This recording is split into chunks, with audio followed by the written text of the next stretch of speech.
제가 은혜를 끼치러 왔는데, 성도님들의 섬김과 헌신, 그리고 교회를 사랑하는 모습, 또 목사님을 사랑하는 모습에 제가 은혜를 더 많이 받은 것 같습니다.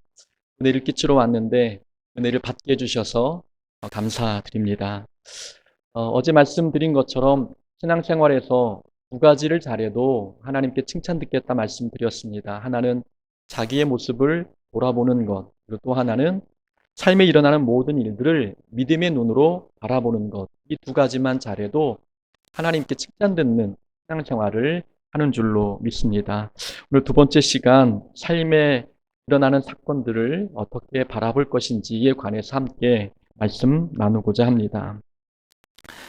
학창 시절에 저는 제 얼굴에 대한 컴플렉스가 있었습니다. 이유는 얼굴에 주근깨가 많았기 때문이지요. 주근깨가 많다 보니 친구들이 저를 볼 때마다 말괄량이 삐삐라고 놀렸습니다. 아시는 분들은 아시겠지만 말괄량이 삐삐는 어린이가 보는 미국 드라마였습니다. 허름한 옷에 큰 구두를 신고 가끔 괴력을 발휘하는 초능력. 이게 삐삐의 특징이었습니다. 그리고 이 말괄량이 삐삐의 가장 큰 특징 중 하나는 얼굴에 가득한 주근깨였습니다. 우리도 삐삐하면 주근깨가 생각나지 않습니까? 그래서 친구들이 저를 볼 때마다 삐삐라고 놀려댔습니다. 친구들이 놀리니 얼굴에 대한 자신감이 떨어졌습니다. 제가 거울을 볼 때마다 제 눈에는 눈, 코, 입보다도 주근깨가 먼저 보였습니다. 지나가는 사람들이 흘끗 저를 쳐다보기만 해도 제 얼굴에 주근깨를 보는 것 같아서 부끄러웠습니다. 그럴 때마다 저의 자존감은 낮아졌고 내 얼굴은 왜 이렇게 생겼을까 하는 불평이 마음에서 떠나지 않았습니다. 어느 날 제 고민을 아신 아버지께서 이렇게 말씀해 주셨습니다. 종구나, 밤하늘에 별이 하나도 없으면 그 하늘이 아름답더냐? 밤하늘에는 별이 많아야 아름다운 거야. 그것처럼 얼굴에도 주근깨 정도는 있어야 멋있는 얼굴이야. 너의 얼굴의 주근깨는 하늘의 별이야. 라고 말씀해 주셨습니다. 참 멋진 말씀 아닙니까? 저는 아버지의 말씀을 마음에 간직해 두었다가 친구들이 놀리면 그대로 이야기해 줘야 되겠다고 생각을 했습니다. 친구들이 제 얼굴을 보고 놀릴 때마다 저는 이렇게 이야기했습니다. 밤하늘에 별이 있어야 아름다운 것처럼 얼굴에는 주근깨 정도는 있어야 아름다운 거야. 내 얼굴의 주근깨는 이건 별이야 라고 대답해 주었습니다.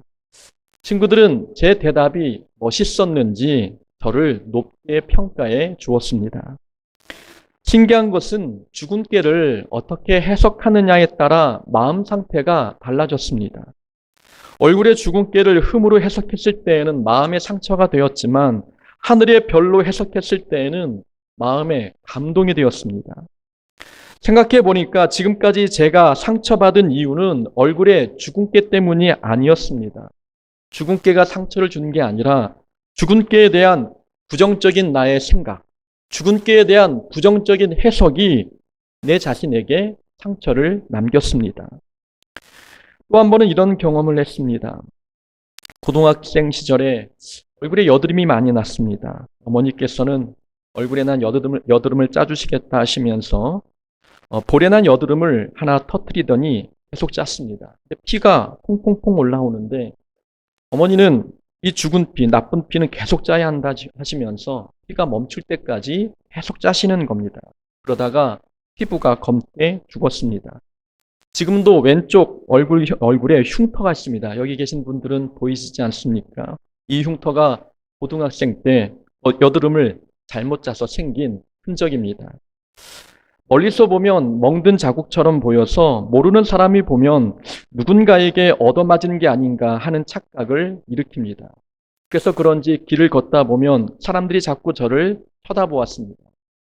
길을 가다 보면 사람들의 시선이 느껴질 때가 있지 않습니까? 사람들이 흘끗흘끗 쳐다보면 저는 처음에는 제가 잘생겨서 쳐다보는 줄 알았습니다. 20대 초반까지만 해도 사람들이 쳐다보면 내가 잘생겨서 쳐다보는구나 라고 생각했습니다. 그런데 하루는 제 친구가 멀리서 저를 보고 달려오더니 누구에게 맞았냐고, 왜 얼굴에 멍이 들었냐고 저에게 질문하는 겁니다. 그때 알았습니다. 사람들이 저를 쳐다보는 건 잘생겨서가 아니었습니다. 얼굴의 흉터 때문에 얼굴이 이상해 보여서 쳐다본 것입니다. 그런데 처음에 저는 이상해서 쳐다본 사람들의 시선이 상처가 되지 않았습니다. 바로 해석 때문이었습니다.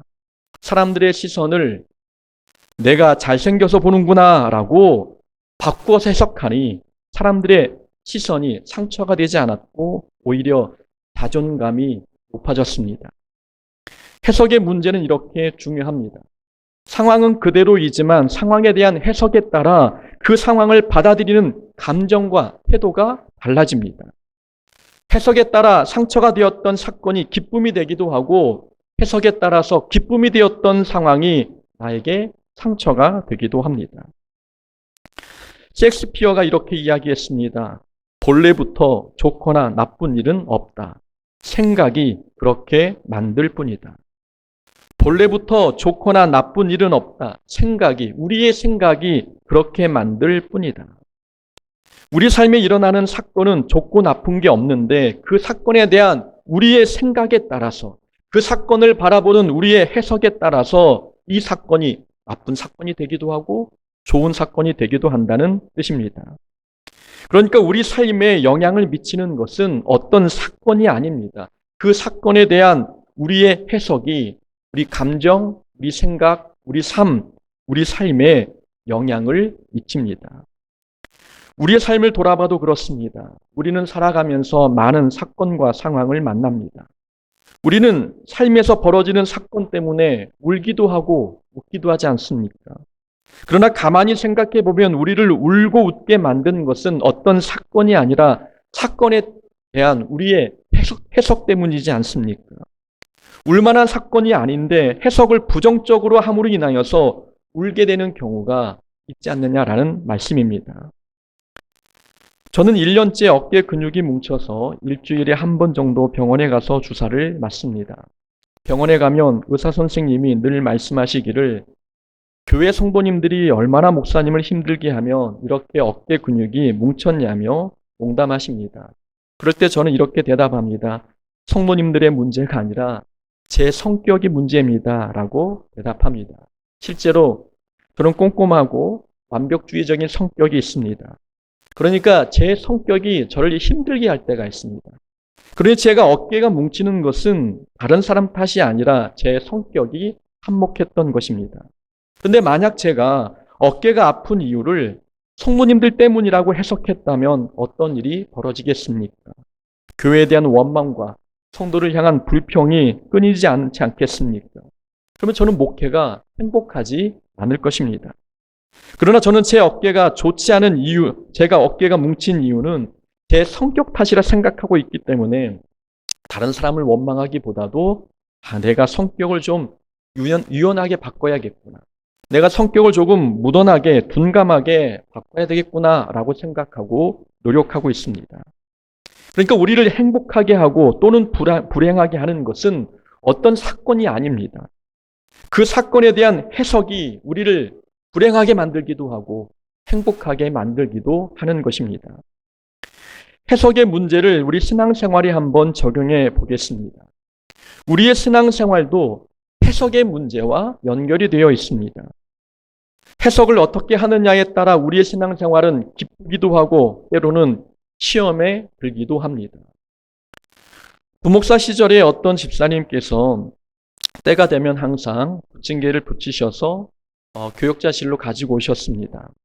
출출한 오후 2, 3시쯤 되면 부침개가 참 맛있지 않겠습니까? 그 모습을 보고 한 부목사님이 그 집사님을 칭찬하신다고 이렇게 말씀하셨습니다. 집사님에게는 대접의 은사가 있으신 것 같습니다. 라고 이야기했습니다. 칭찬한 거죠. 그 집사님은 그 말씀에 상처를 받으셨습니다. 내가 다른 건 못하고 음식만 하니까 다른 은사는 없는데 대접의 은사만 있다고 말씀하시는구나. 나를 무시하는구나 라고 생각하셨습니다.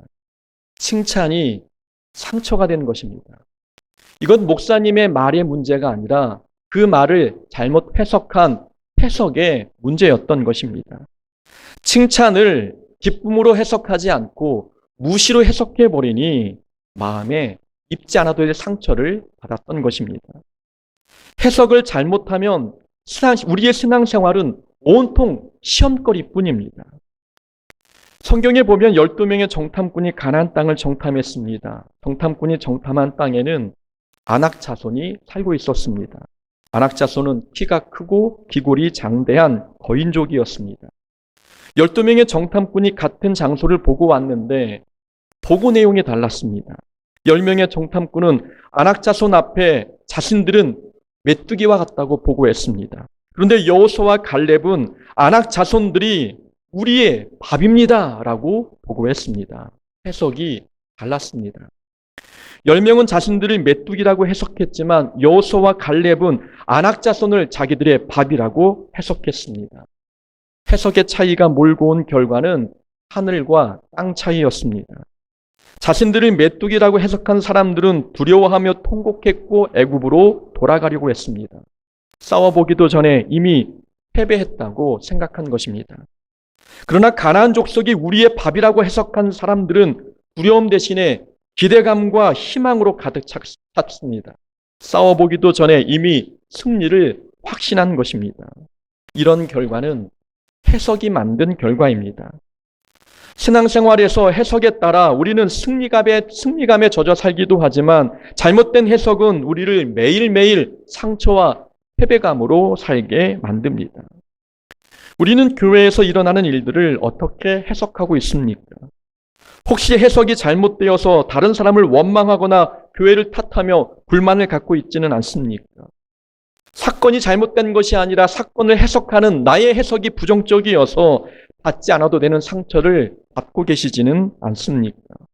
누군가 나를 칭찬했는데 그 말을 잘못 해석해서 상처받았거나 때로는 누군가 의미 없이 쳐다보았던 것뿐인데 상대방의 눈빛을 부정적으로 해석해서 시험에 들고 있지는 않으십니까? 해석이 잘못되면 우리의 신앙생활은 불행해집니다. 그래서 우리에게 중요한 것은 올바른 해석입니다. 신앙생활은 좋은 일이 있어야 행복해지는 게 아니라 좋은 해석을 내려야 행복해집니다. 다시 말씀드립니다. 신앙생활은 좋은 일이 있어야 행복해지는 게 아니라 모든 상황을 믿음으로 해석할 수 있어야 우리의 신앙생활이 행복해집니다. 삶에서 벌어지는 모든 사건을 우리가 신앙적으로 바르게 해석할 수 있다면 우리의 신앙생활은 천국의 길을 걷는 것 같은 기쁨의 신앙생활이 되게 되는 것입니다. 오늘 본문은 해석의 중요성을 말씀하고 있습니다. 바울이 2차 전도 여행을 준비하고 있었습니다. 바울은 1차 전도 여행을 아시아로 떠났고 상당히 좋은 결과를 얻었습니다. 그래서 바울은 2차 전도 여행도 아시아 쪽으로 가려고 계획했습니다. 6절 말씀에 보니까 성령이 아시아에서 말씀을 전하지 못하게 하시거늘이라는 말씀이 나옵니다. 성령이 아시아에서 말씀을 전하지 못하게 하시거늘. 6절 말씀을 보니 아시아로 가려는 바울의 계획이 뜻대로 되지 않고 있었습니다. 그래서 바울은 갈라디아 땅으로 다녀가 무시아 앞에 이르러 비두니아로 가고자 했었습니다. 이건 바울이 아시아로 가는 다른 경로를 찾고 있는 모습입니다.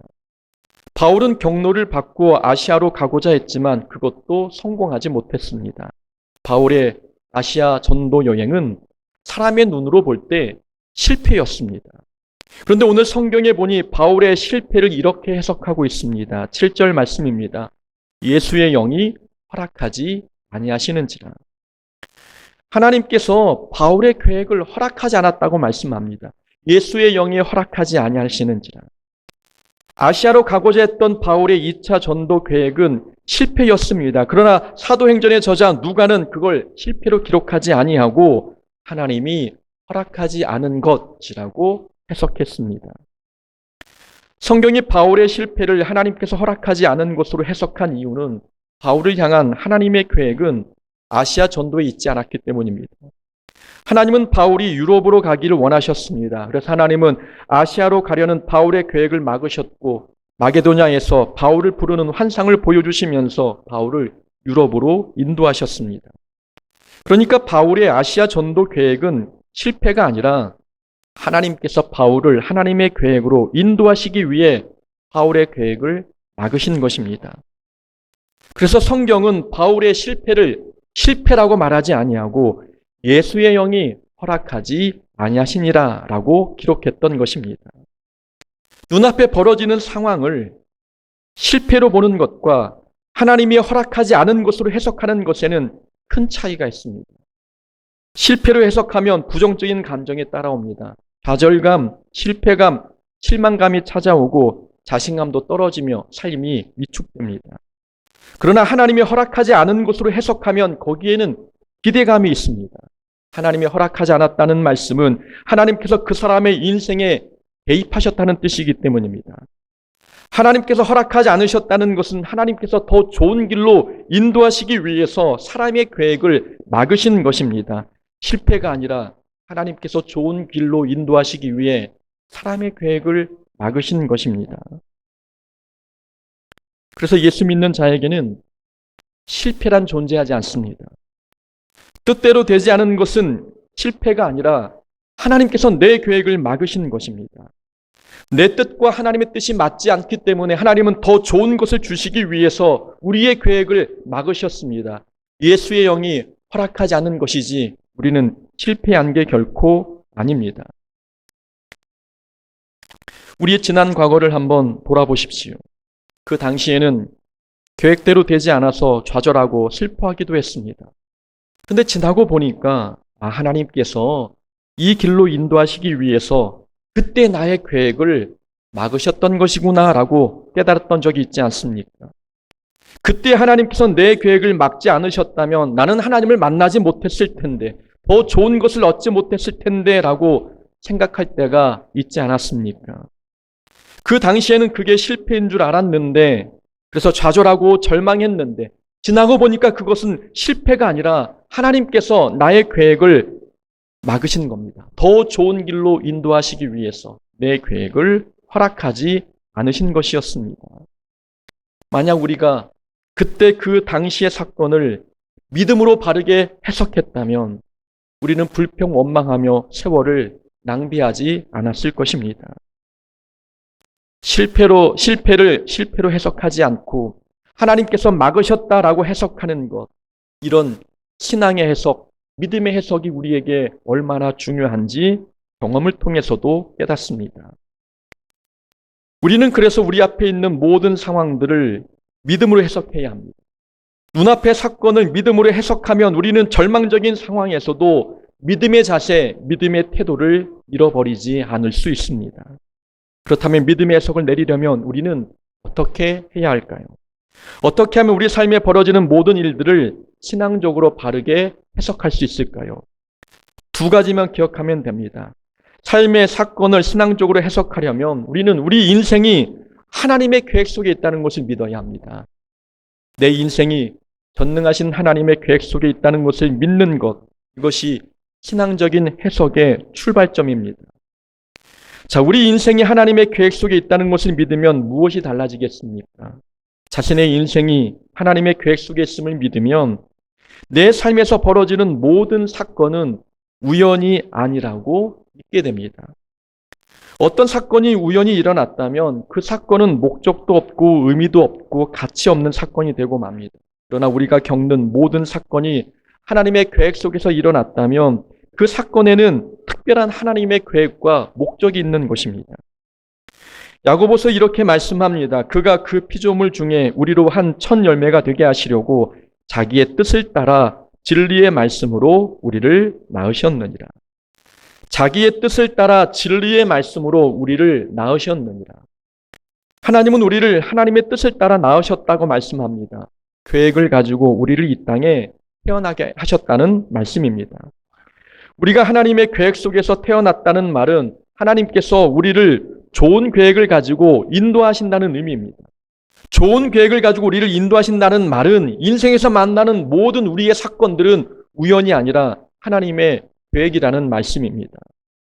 우리는 하나님의 계획 속에서 태어났기 때문에 우리 삶에서 만나는 모든 사건은 우연히 만난 사건이 없습니다. 삶에서 만난 모든 사건이 사람 눈에는 불필요한 것처럼 보여도 믿음의 눈으로 보면 하나님의 뜻이 다 담겨 있습니다. 심지어 우리가 만난 고난도 마찬가지입니다. 고난을 우연으로 치부해버린다면 그 고난 속에는 어떤 배움도 없습니다. 그러나 하나님의 계획 속에서 만난 고난은 그 고난 속에 하나님의 계획과 우리를 향한 하나님의 선하신 뜻이 있게 됩니다. 그러면 고난을 바라보는 안목이 달라지고 고난도 믿음으로 해석하는 믿음의 안목이 우리에게 생기게 되는 것입니다.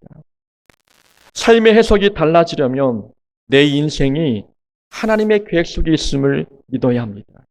내 인생이 하나님의 선하신 계획 속에 있다는 것을 믿으면 삶을 보는 안목이 달라지고 또한 안목이 달라지면 삶을 대하는 우리의 태도도 달라질 수밖에 없습니다. 바울을 한번 생각해 보십시오. 본문에 관한 기록을 보면 바울이 아시아로 가려고 했을 때에 그의 건강 상태는 매우 좋지 않았습니다. 아시아로 가는 길은 험산 줄령인데 바울의 건강 상태로는 그 험한 길을 갈 수 없었습니다. 그래서 바울은 좀 더 쉬운 경로를 찾기 위해서 서쪽으로 옮겨갔습니다. 그러나 건강 문제로 그마저도 성공을 거두지 못했습니다. 이것을 과연 우연의 결과라고 말할 수 있겠습니까? 세상 사람이라면 운도 지지리도 없지 왜 하필 이렇게 중요할 때 몸이 아픈 거야? 내 인생이 이렇게 재수가 없구나. 왜 하필 지금 아픈 거야? 라고 말할지도 모르겠습니다. 그러나 자기의 인생이 하나님의 계획 속에 있음을 믿는 사람은 다르게 말합니다. 중요한 순간에 건강이 안 좋은 데에는 분명 하나님의 계획이 있을 거야. 이건 우연이 아니야. 하나님이 이 길을 원하시지 않으신다면 다른 길로 인도해 주실 거야. 정말 중요한 시기에 내 몸이 아픈 것은 하나님께서 특별한 계획을 갖고 계시기에 이 중요한 순간에 원치 않는 질병을 얻게 하셨을 거야. 라고 해석하게 되는 것입니다. 이런 해석이 가능한 이유는 자기의 인생이 하나님의 계획 속에 있음을 믿기 때문입니다. 자신의 인생이 하나님의 계획 속에 있다는 것을 모르면 사람들은 뜻대로 되지 않을 때마다 자기 인생을 운이 없는 인생, 재수가 없는 인생이라고 평가절하합니다. 그러나 자기의 인생이 하나님의 계획 속에 있음을 믿는 사람은 뜻대로 되지 않을 때마다 절대 자기 인생을 깎아내리지 않습니다.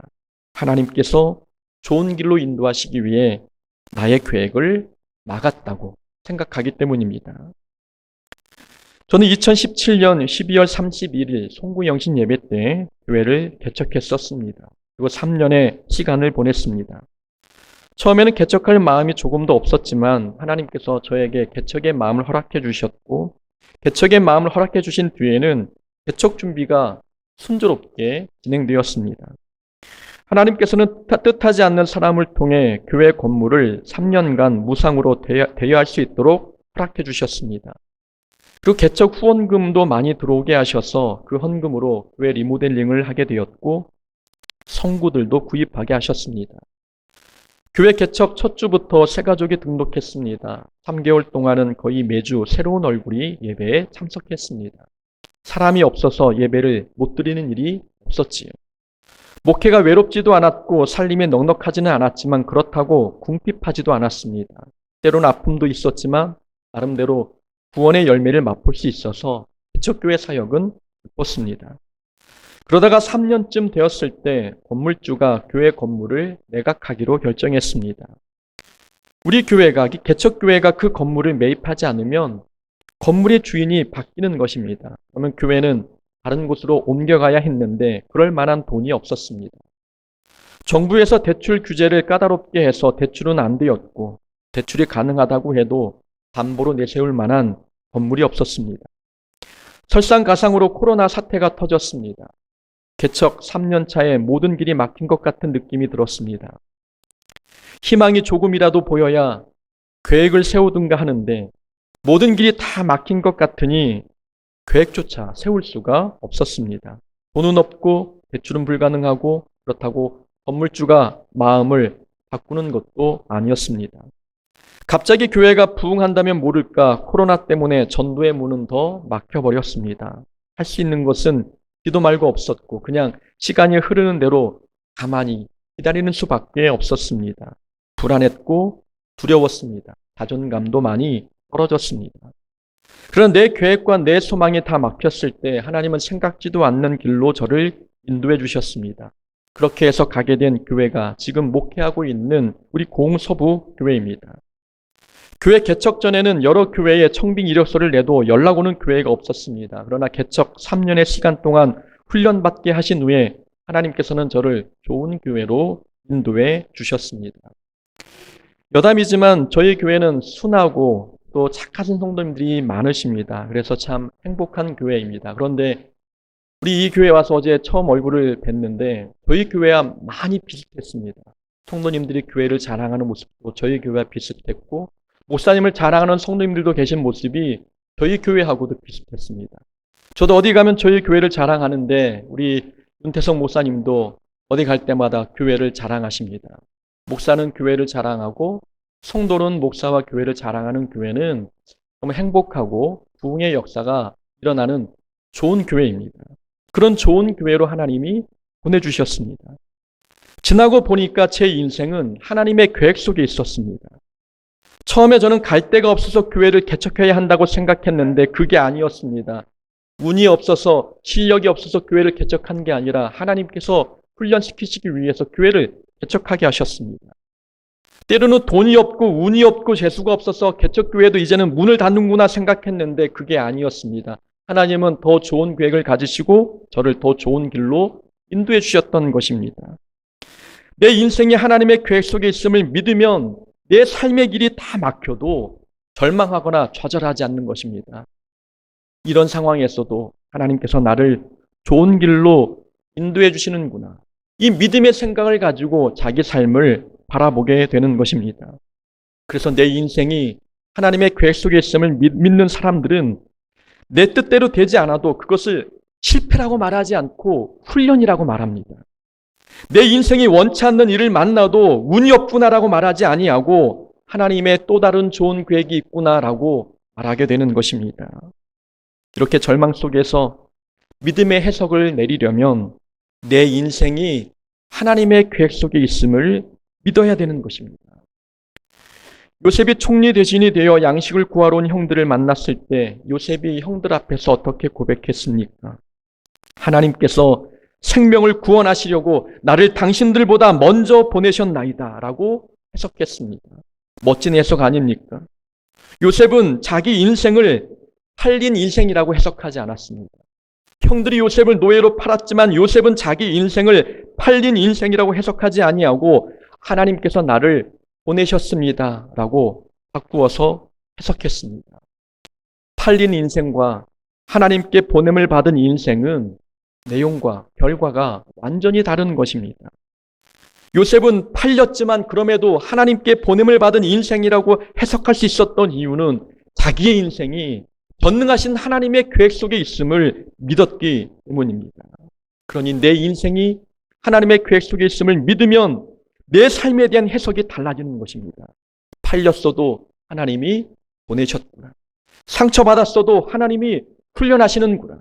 내 계획이 막혀도 하나님께서 다른 길로 인도해 주시려는구나 라고 해석하게 되는 것입니다.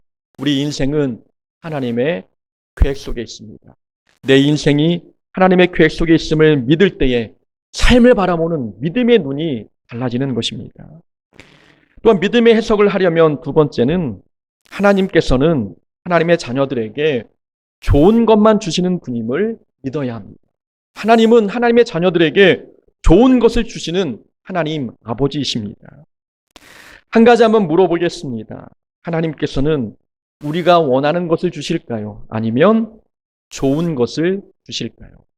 하나님은 우리가 원하는 것이 아니라 하나님께서 보실 때에 우리에게 좋은 것을 주십니다. 마태복음은 이렇게 말씀합니다. 너희가 악한 자라도 좋은 것으로 자식에게 줄 줄 알거든 하물며 하늘에 계신 너희 아버지께서 구하는 자에게 좋은 것으로 주시지 않겠느냐라고 말씀합니다.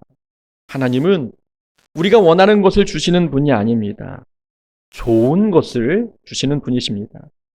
좋은 것을 주신다는 말씀은 반대로 말하면 하나님께서는 내가 원하는 것을 주지 않으실 때도 있습니다. 그러나 하나님은 나에게 가장 좋은 것을 주시는 분이십니다. 자, 바울은 아시아로 전도 여행을 떠나려고 했습니다. 그러나 하나님은 바울을 유럽으로 인도하셨습니다. 하나님께서 아시아의 복음화를 포기하셨기 때문이 아닙니다. 베드로전서 1장 1절에 보면 아시아 전도는 베드로에게 맡기셨습니다. 그리고 하나님은 유럽 전도를 위해 바울을 유럽으로 인도해 주셨습니다.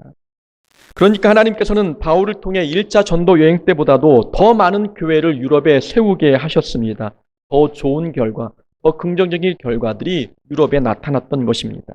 그러니까 하나님께서 바울에게 주신 선교지 이 유럽은 바울에게는 정말로 좋은 선물이었습니다. 하나님께서 바울을 통해 유럽에서 많은 열매를 보게 하셨던 것입니다. 그러니까 하나님은 바울에게 좋은 것을 주셨습니다. 바울이 원했던 곳은 아시아였지만 하나님은 그 길을 막으시고 바울에게 좋은 곳을 허락해 주셨습니다. 하나님은 우리 아버지 하나님은 나에게 좋은 것을 주시는 분이심을 믿는다면 우리는 우리 앞에 놓여진 결과에 대해서 불평하지 않습니다.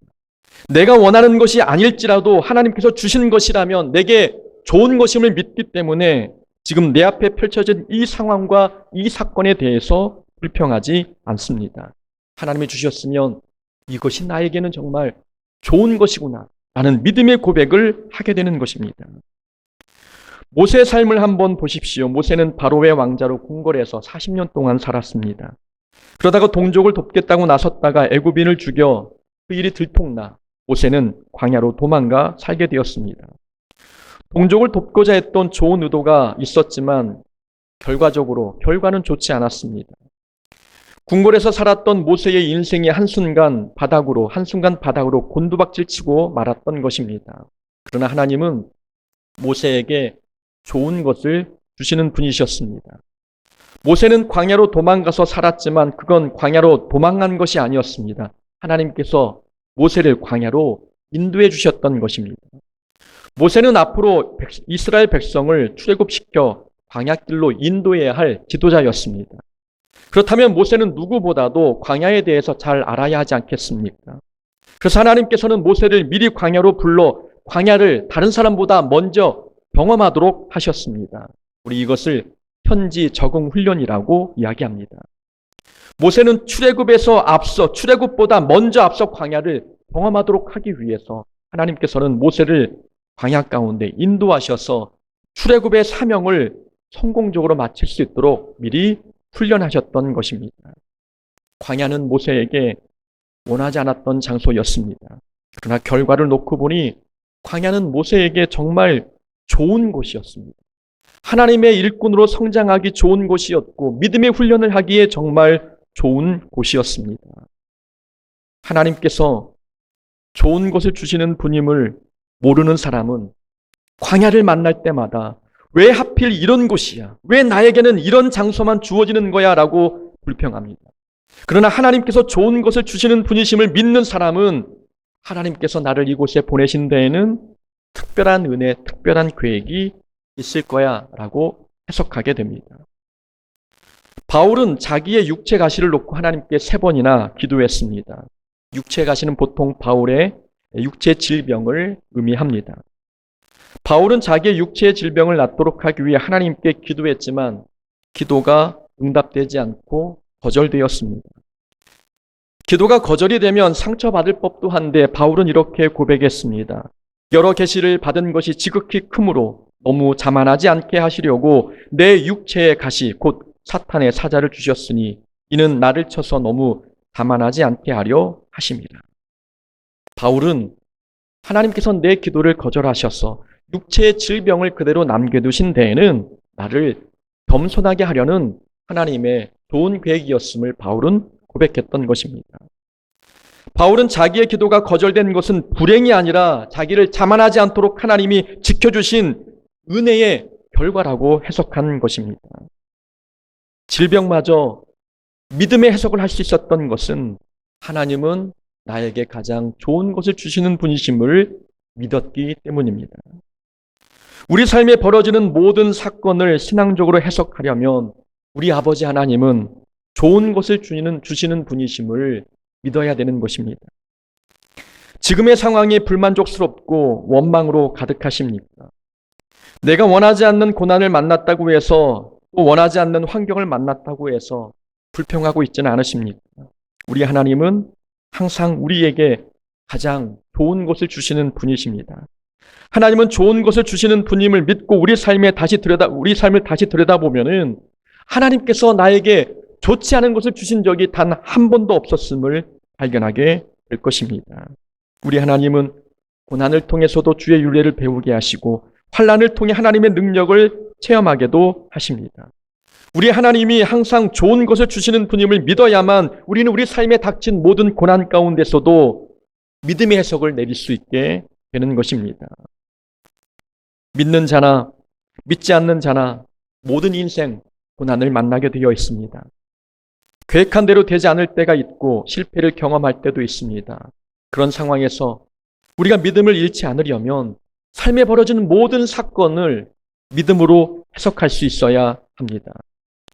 고난 속에서 세상 사람들처럼 우리도 똑같이 불평하고 똑같이 원망하고 똑같이 시험에 든다면 우리에게는 이 믿음이 무슨 소용이 있겠습니까? 우리에게는 믿음이 있습니다. 전능하신 하나님을 믿는 믿음이 있다면 우리는 삶을 대하는 태도가 달라야 되고 우리 삶에서 만나는 사건을 해석하는 해석의 내용이 달라야 하는 것입니다. 믿음의 해석을 내리려면 우리 삶이 하나님의 커다란 계획 속에 있음을 믿어야 합니다. 그리고 우리 하나님은 우리에게 좋은 것을 주시는 분이심을 믿어야 합니다. 이런 믿음이 있을 때에 우리는 삶을 바라보는 안목이 달라지고 사건과 상황을 해석하는 해석이 달라지는 줄로 믿습니다. 우리 설천교회 모든 성도님들은 이런 믿음을 가지고 삶에 벌어지는 모든 사건과 상황을 믿음으로 바르게 해석하는 믿음의 성도님 되시기를 주의 이름으로 축원합니다. 아멘.